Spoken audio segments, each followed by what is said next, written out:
Meghan, our Duchess, people will be able to watch it at a later time. But by the way, her and Prince Harry, who always seem to snap into these weird royal roles. Growing speculation that Meghan Markle went under the knife before her Paris disaster trip designed to traumatize Prince Harry with that journey through Paris emulating. Meghan Markle. Has she gone under the knife? Let's start by looking at her from the age of 17 to today at the age of 38. Are you seeing any obvious changes here? Well, I'd like to have you focus on her nose and her lips. Those are two areas that we're really going to focus on. The boundary you want to push is your face. Go for it. Go for it. If that's the boundary you want to push, if you want to see how far you can stretch your face before it pops. We're going to start with Meghan Markle. She's been in the news recently. She's kind of always in the news. I think she's a very attractive biracial girl or woman. Looks like possible tip graft and more tip projection, as well as the nostrils narrowing, bridge being more defined. So those are all telltale signs of a rhinoplasty being done. Meghan Markle, the royal duchess, is influencing trends worldwide, including plastic surgery. She's beautiful. I mean, her nose is just striking. Yes, that nose, pure perfection. Deep dive into Meghan Markle's ever-changing faces. Same woman, different faces. I have nothing against plastic surgery. God knows if I could afford it, I'd probably have something done. But Meghan Markle takes this to a completely different level. Believe it or not, you're gonna see and you're gonna tell me that if you saw these two women out in the street, you would think that they're the same way. It's some sort of nose job or plastic surgery. That is a question I have been asking myself after people started to point out that, hey, her nose looks a bit different in her birthday picture. And not to mention the fact that we all knew something was off, but no one dared to say it aloud until Candace Owens stepped in and dropped a bombshell. Meghan Markle, the voice of authenticity, caught in a never-ending cycle of reinvention. But here's the truth no one wants to face. It was never about beauty, it was always about control. And Candace Owens, she wasn't here to play nice. This was never about beauty. It never was. If it were about beauty, this story would have ended years ago. When Candace Owens spoke about Meghan Markle, she didn't count procedures or argue over cheekbones. She did something far more uncomfortable. She questioned the time. Do you believe that Meghan Markle did have a conservative rhinoplasty surgery? Now, this nose job did a lot for Meghan Markle. What it did was it brought focus back to her gorgeous eyes and her beautiful smile.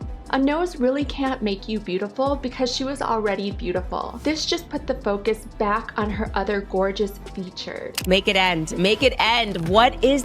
She questioned the pattern, and she asked why reinvention always seems to arrive right after pressure. That's why this topic refuses to disappear. You see, people didn't wake up one morning angry about cosmetic work. Hollywood is full of it. What people started noticing was something else. A rhythm, a cycle, disappear, silence, return, a sharper look, a different face, a new explanation, then repeat. Listen closely, because this is where everything changes. Because once the public senses a pattern, the face stops being just a face. It becomes evidence, not of vanity, but of control. Control over narrative, control over... No, so it's kind of like, it's an obsession with this woman. The same thing for the marriage. Remember when she said that she didn't know anything about the royals, and yet she did an interview way back when she was criticizing Catherine's wedding, saying, oh, that was a big thing, that she didn't need that woman didn't need that. For criticism, control over perception. You can't preach authenticity while constantly editing yourself out of discomfort. You can't sell empowerment and then vanish every time the image cracks. This isn't judgment, it's sequence. Most people missed it at first, but not you. You felt the disconnect before the headlines caught up. You noticed how the changes lined up with backlash, how reinvention followed controversy like clockwork, and here's the question no one can answer yet. If the image keeps changing to escape pressure, what happens when the pressure doesn't go away? To understand why trust began to fracture, we have to rewind. Back before the fame, back before the messaging, back to the face. And I'm also going to tell you by the end of it what I think about those rumors that she may have had some Botox. Well, here she is at the age of 17, and here she is at the age of 25. And this is who I consider to be the natural young Meghan Markle, before she may have had anything done. And when you take a look at her nose, she has a very characteristic nose. She has a bit of a round tip to her nose, and she has a little bit of width to her nose, which is very consistent with her ethnicity. Also take a peek at her lips. She has nice full lips that anybody would that existed before the image needed protecting. Go back before the spotlight, before the speeches, before the branding. Early photos of Meghan Markle show a face that looks unfinished in the way youth usually is. Softer lines, a broader nasal base, a rounded tip, fullness beneath the brows that comes from age, not effort. Nothing sharp, nothing sculpted, nothing performing. Most people never question this stage, but you did, because this part matters more than it seems. Surgeons often explain that rounded or bulbous nose tips aren't flaws. They're strong, functional, normal. In many cases, they even support better breathing. These are not features that need correction. They're simply anatomy. And yet, as the years moved into the early 20s, something subtle begins. The hairline looks more controlled, the brows appear more shaped, the smile looks brighter, longer, more uniform. Dental work is often mentioned. Veneers, possibly not shocking, not unusual, but it marks a shift. This is where observation replaces assumption. Not accusation, but direction. A move from natural growth to intentional polish. But here's the kicker. Why would anyone refine a face that already worked perfectly? And why keep pushing even when the natural beauty is there? Candace Owens might have the answer, but there's more.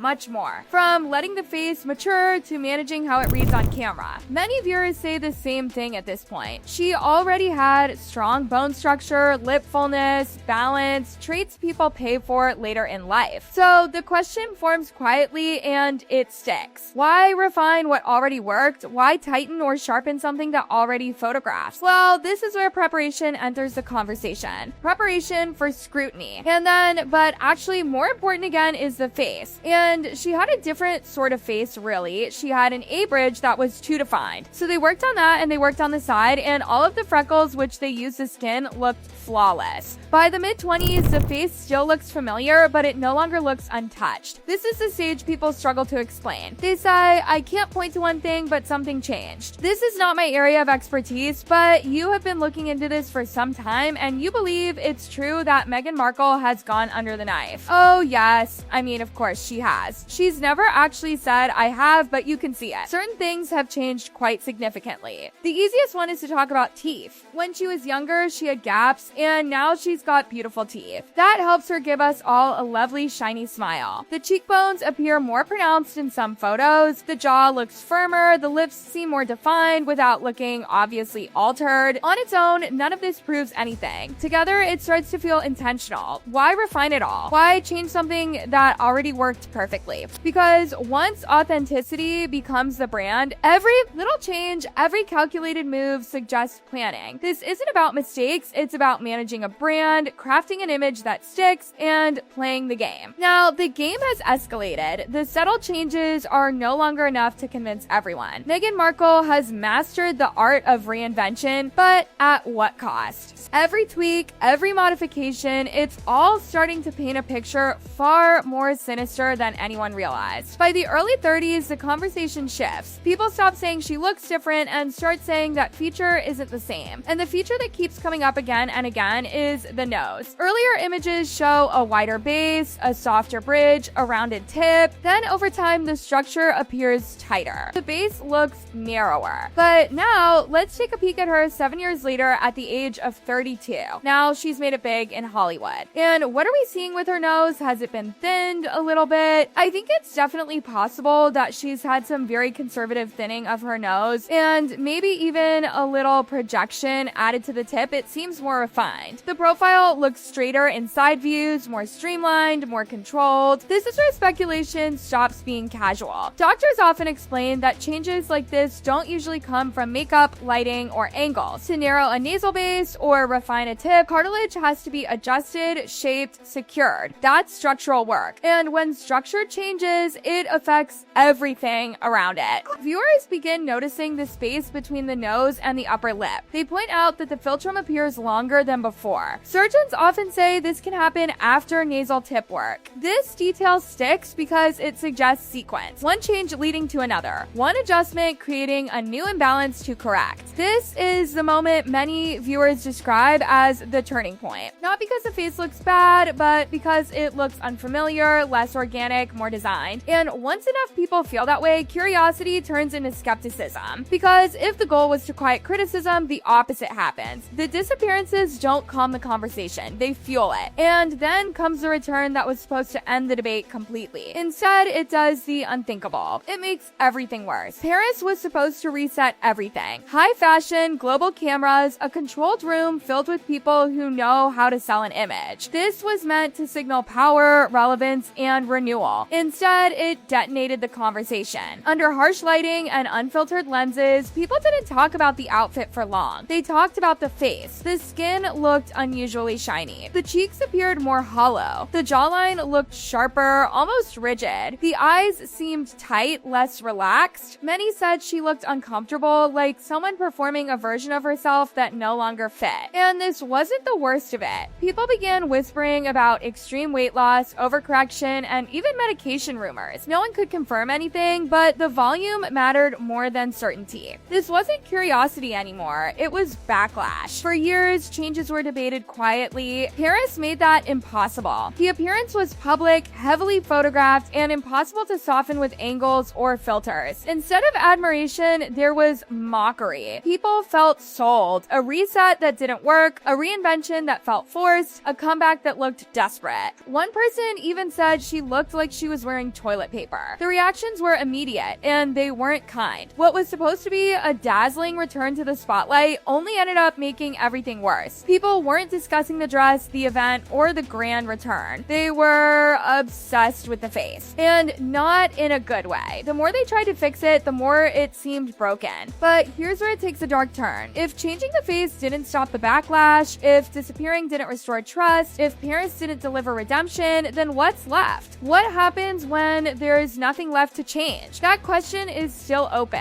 and it's not going away. At this point, the world is watching Meghan Markle with a magnifying glass. Every little movement, every facial expression analyzed and scrutinized. But there's a deeper, more unsettling truth beneath it all. What's happening to her is no longer just about beauty or vanity. It's about something much darker, control. If changing the face didn't stop the backlash, if disappearing didn't restore trust, if Paris didn't deliver redemption, then what's left? This is the wall reinvention hits. The moment when change stops looking like strength and starts looking like avoidance. And something dangerous happens here. People stop being angry. They become indifferent, and indifference is fatal to relevance. Here's the part no one likes to sit with. The issue was never plastic surgery. The issue was never aging. The issue was never beauty, it was alignment. When the outside keeps changing but the story stays defensive, people feel manipulated. When authenticity is preached but resets keep arriving on schedule, trust erodes. And once trust breaks, the audience rewrites the story themselves. They stop asking, what did she do? They start asking, why is she running? That's the dark center of the story. Not procedures, not rumors, not Paris. Meghan Markle can't escape the pressure anymore. The question isn't just what happened to her face. The real question is what's happening behind the scenes. Because at the end of the day, no amount of cosmetic changes, no number of red carpet appearances can hide the fact that something far more profound is at play here. The audience isn't just questioning her appearance. They're questioning her narrative, her story, and whether it's real at all.